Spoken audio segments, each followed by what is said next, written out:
여러분 안녕하십니까, 행운파파입니다. 이제 2025년도 며칠 남지 않았습니다. 다들 새해 복 많이 받으시라는 덕담을 나누느라 바쁜 시기죠. 그런데 지금 우리 경제의 심장부라 불리는 한국은행은 지금 그 어느 때보다 긴박하게 돌아가고 있습니다. 축제 분위기가 아니라 마치 전쟁을 앞둔 결사대 같은 분위기라면 믿으시겠습니까? 당장 며칠 뒤인 2026년 1월 2일 대한민국 금융 역사의 한 획을 그을 초강력 대책이 하나 시행됩니다. 뉴스에서는 대출 채권 담보 유동성 지원이라는 아주 딱딱하고 어려운 이름으로 보도되고 있지만 그 본질을 들여다보면 등골이 오싹해집니다. 쉽게 말씀드리면 이겁니다. 은행들아, 만약 너희 금고에 현금이 떨어지면 너희가 가진 대출 증서만 들고 와. 묻지도 따지지도 않고 한국은행이 즉시 현금으로 바꿔줄게 라는 선언입니다. 여러분, 이게 왜 무서운 소식일까요? 평소라면 한국은행은 은행에 돈을 빌려줄 때 금괴나 국채 같은 아주 확실한 담보만 받았습니다. 그런데 이제는 우리가 은행에서 빌린 주택담보대출 종이나 기업대출 서류까지 담보로 받겠다는 겁니다. 중앙은행이 이렇게까지 문턱을 낮추고 현금 인출기를 자처했다는 건 뒤집어 말하면 그만큼 우리 금융 시스템에 거대한 위기 신호가 감지되고 있다는 강력한 방증입니다. 도대체 한국은행은 무엇을 보고 있는 걸까요? 우리가 모르는 어떤 파도가 우리 집 앞까지 밀려오고 있는 걸까요? 오늘 이슈와 이슈 대기획, 그 숨겨진 지시를 낱낱이 파헤쳐 보겠습니다. 자, 여러분, 우리가 흔히 뱅크런이라고 하면 어떤 풍경이 떠오르시나요? 아마 1997년 IMF 때나 2011년 저축은행 사태 때처럼 사람들이 은행 문이 열리기도 전에 새벽부터 줄을 서서 내 돈 내놓으라고 소리치는 장면을 생각하실 겁니다. 하지만 2026년 지금의 뱅크런은 소리가 없습니다. 줄을 서지도 않습니다. 2023년 3월 10일 미국에서 벌어진 실리콘밸리 은행 사태를 기억하시나요? 단 36시간 만에 수십조 원의 돈이 증발했습니다. 사람들이 은행 앞에 간 게 아니라 침대 위에서 스마트폰 버튼 몇 번 누르니 은행 하나가 공중분해된 겁니다. 이게 바로 디지털 뱅크런입니다. 우리나라는 전 세계에서 뱅킹 앱 속도가 가장 빠르고 IT 인프라가 가장 잘 구축된 나라죠. 이건 위기 시에 돈이 빠져나가는 속도 역시 세계 1등이라는 뜻입니다. 한국은행이 이번 대출 채권까지 담보로 잡기로 한 결정적인 이유가 바로 여기에 있습니다. 은행이 현금이 부족해질 때 가지고 있던 국채를 팔아서 돈을 마련하려면 시간이 걸립니다. 시장에 매물이 쏟아지면 채권 가격이 폭락하고 그건 또 다른 경제 위기를 부릅니다. 한국은행의 의도는 명확합니다. 은행이 자산을 헐값에 팔아서 시장을 망치기 전에 우리가 먼저 돈을 꽂아줄 테니 예금자들을 안심시켜라. 즉, 불이 났을 때 소방차가 도착하기를 기다리는 게 아니라 건물 곳곳에 아예 대형 스프링쿨러를 수천 개 설치해버린 겁니다. 그런데 여기서 의문이 생깁니다. 왜 하필 2026년 1월일까요? 왜 지금 이 시점에서 이토록 촘촘한 방어막을 치는 걸까요? 그건 바로 두 번째 방패와도 관련이 있습니다. 바로 9월부터 시행된 예금자 보호 1억 상향 조치입니다.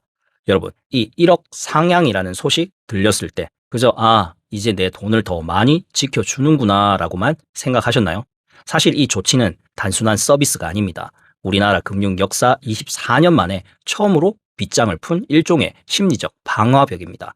한번 생각해 보세요. 그동안 물가가 오르고 경제 규모가 몇 배로 커지는 동안에도 정부는 5천만 원 한도를 절대로 건드리지 않았습니다. 그런데 왜 하필 지금일까요? 그건 바로 위기가 닥쳤을 때 우리 같은 예금자들이 한꺼번에 스마트폰을 켜서 돈을 빼내는 상황, 즉 디지털 뱅크런이 일어나는 것을 원천적으로 막기 위해서입니다. 여러분, 나라가 1억까지는 무조건 책임질 테니까 제발 불안해하지 마시고 돈 그대로 두세요. 정부가 우리에게 보내는 강력한 안심 신호인 셈이죠. 자, 그럼 여기서 이런 질문 하실 분들 계시죠?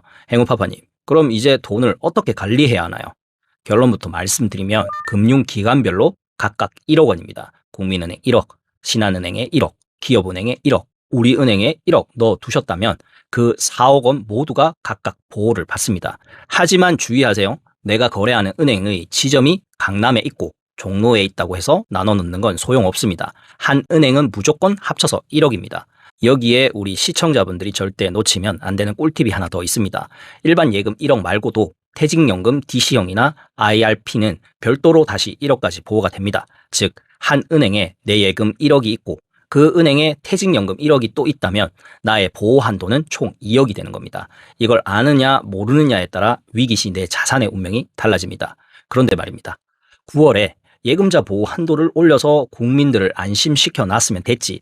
한국은행은 왜 굳이 내년 1월 2일부터 대출 채권 담보라는 파격적인 카드까지 꺼내 든 걸까요? 그건 바로 우리 금융 시스템의 가장 약한 고리가 이제는 정말 한계에 다다랐기 때문입니다. 여러분도 뉴스에서 부동산 PF 부실 이야기 지겹도록 들으셨을 겁니다. 정부가 그동안 어떻게든 만기를 연장해주고 돈을 빌려주며 막았던 그 거대한 폭탄들이 이제 2026년에 들어서며 본격적으로 터지기 시작할 거라는 우려가 나오고 있습니다. 만약 지방의 건설사가 무너지고 그 건설사에 돈을 빌려준 저축은행이나 상호금융권이 휘청거리기 시작한다면 그 불길이 시중 대형은행으로 옮겨붙는 건 시간 문제입니다. 그래서 한국은행이 선언을 한 겁니다. 은행들이 가진 대출 서류라도 가져오면 우리가 즉시 현금을 꽂아주겠다. 그러니 어떤 위기가 와도 현금이 없어서 예금을 못 돌려주는 사태는 절대 없게 하겠다.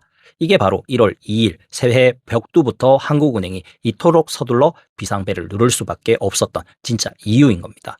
자, 그럼 이제 여러분들이 가장 궁금해하실 질문을 던져봐야겠죠. 하느니 은행의 금고를 지키고 정부가 1억까지 보장해준다 하니 이제 한숨 돌려도 될 것 같으시죠? 하지만 우리 이슈와 이슈 식구들은 한 걸음 더 들어가야 합니다. 제도가 있다고 해서 내 자산이 저절로 지켜지는 건 아니니까요. 여러분, 사실 이 1억 상향에는 양날의 검이 숨어 있습니다. 한도가 올라가니까 어차피 1억까지는 나라가 주는데 이자 조금이라도 더 주는 위험한 곳에 넣어도 되겠지. 이런 마음이 들 수 있거든요. 하지만 꼭 기억하세요. 나라가 돈을 돌려준다고 해도 실제 내 손에 들어오기까지는 상당한 시간이 걸릴 수 있고 그 사이 내 자금줄이 막혀버릴 수도 있다는 사실 말이죠. 1997년을 지나온 세대에게 경제 위기는 단순한 단어가 아닙니다. 가슴 한구석에 남아있는 서글픈 흉터와 같죠. IMF 외환 위기 때 어땠나요? 그때는 준비가 전혀 없었습니다. 국가 곳간에 달러가 바닥날 줄도 모르고 자고 일어나니 나라가 망했다는 청천벽력 같은 소식을 들어야 했죠. 하지만 지금은 상황이 완전히 다릅니다. 지금은 한국은행과 정부가 이토록 유난스럽게 방어벽을 치는 이유가 뭘까요? 과거의 아픈 기억을 반복하지 않겠다는 학습 효과 때문입니다. 터지고 나서 막으려면 나라 전체가 거덜난다. 차라리 지금 돈을 좀 쓰더라도 공포의 싹을 잘라버리자. 이게 바로 제가 여러분께 꼭 드리고 싶은 핵심 메시지입니다. 국가가 이렇게 촘촘하게 2중, 3중으로 안정장치를 만들고 있다는 건 역설적으로 우리가 지나친 공포에 빠질 필요가 없다는 뜻이기도 합니다. 제도를 정확히 알고 대응책만 세워둔다면 우리의 소중한 자금 절대 흔들리지 않을 수 있습니다. 자, 그럼 이제 불안해하지 말고 우리가 해야 할 일을 정리해 볼까요? 첫 번째 원칙은 앞서 말씀드린 은행별 1억 원의 법칙입니다. 단순히 예금을 쪼개는 걸 넘어 내가 거래하는 금융기관의 성격도 분산해야 합니다. 시중은행과 저축은행, 그리고 국가가 직접 운영하거나 자본을 댄 기업은행, 산업은행 같은 국채 성격의 은행들을 적절히 섞어서 포트폴리오를 짜는 것이 가장 현명한 방법입니다. 위기가 오면 유튜브나 SNS에 온갖 자극적인 위기설이 판을 칩니다. 내일 당장 은행 문 닫는다는 식의 가짜 뉴스들 말이죠. 하지만 이제 여러분들은 아시잖아요. 1월 2일부터는 한국은행이 무제한 현금 수여를 시작한다는 걸요. 정부와 한국은행이 이토록 거대한 스프링콜러를 설치해 놨는데 누군가 옆에서 불이야라고 외친다고 같이 짐 싸서 뛰어나갈 필요가 전혀 없다는 뜻입니다. 오히려 위기설이 돌 때 가장 손해보는 사람들은 공포에 질려 예금을 중도 해지하고 이자 한 푼 못 받는 사람들입니다. 자, 그럼 마지막으로 가장 중요한 원칙입니다. 내 돈 맡긴 은행 정말 튼튼한가? 이걸 남의 말만 듣지 말고 직접 확인하는 방법을 알려드릴게요. 복잡한 재무제표 보실 필요 없습니다. 딱 두 가지만 기억하세요. 첫 번째는 BIS 자기자본 비율입니다. 말이 좀 어렵죠. 쉽게 말해 은행이 예상치 못한 손실을 입었을 때 자기 돈으로 얼마나 버틸 수 있는지를 나타내는 지표입니다. 시중은행은 보통 15% 내외, 저축은행은 10에서 11% 이상이면 비교적 건강하다고 봅니다. 이 숫자가 높을수록 맷집이 좋은 은행이라는 뜻이죠. 두 번째는 고정 이하 여신 비율입니다. 이건 더 쉽습니다. 은행이 빌려준 돈 중에 3개월 이상 이자도 못 받고 있는 나쁜 대출이 얼마나 되는지 보여주는 숫자입니다. 이 비율은 낮을수록 좋습니다. 보통 5% 아래라면 크게 걱정할 수준은 아니라고 보죠. 이 두 가지 숫자는 각 금융기관 홈페이지에 공시실이나 금융감독원 포털에서 누구나 1분이면 확인할 수 있습니다. 내 소중한 자금을 맡기는데 이 정도 1분 투자는 당연히 하셔야겠죠. 그런데 여러분, 아무리 1억 원 상향이다 하느니 돈을 준다 해도 나는 밤에 잠이 안 온다. 절대적으로 안전한 곳이 필요하다 하시는 분들도 계실 겁니다. 그럴 땐 국채 성격의 금융기관을 활용하시는 게 정답입니다. 기업은행이나 산업은행은 정부가 자본금을 댄 국책은행입니다.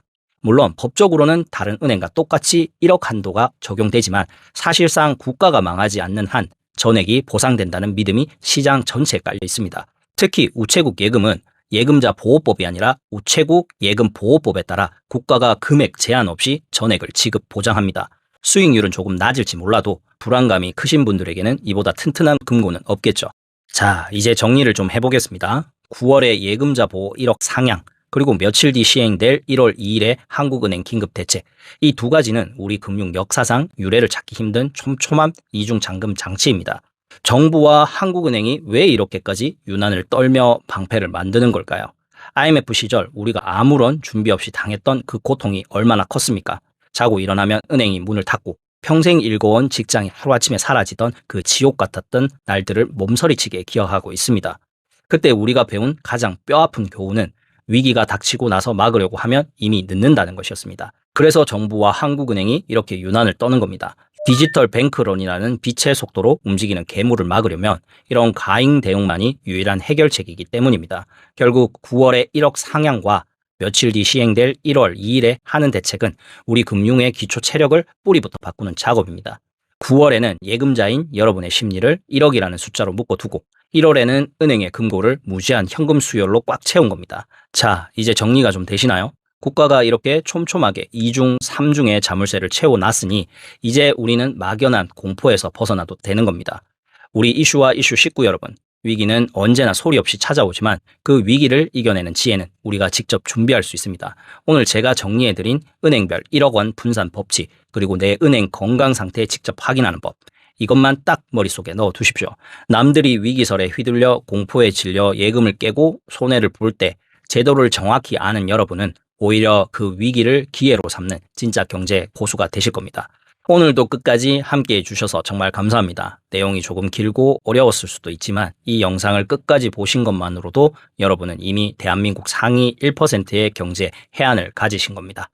여러분의 소중한 자산을 지키는 길, 저 행운파파가 언제나 가까운 곳에서 함께 걷겠습니다. 오늘 내용이 도움이 되셨다면 구독과 좋아요로 응원해 주시고 불안해하는 주변 분들에게도 이 영상을 꼭 공유해 주세요. 여러분의 공유 한 번이 누군가의 소중한 자금을 지키는 힘이 됩니다. 저는 다음 시간에도 더 날카로운 분석과 따뜻한 대안으로 다시 찾아뵙겠습니다. 지금까지 이슈와 이슈 채널의 행운파파였습니다. 시청해 주신 여러분 감사합니다. 행복한 하루 되십시오.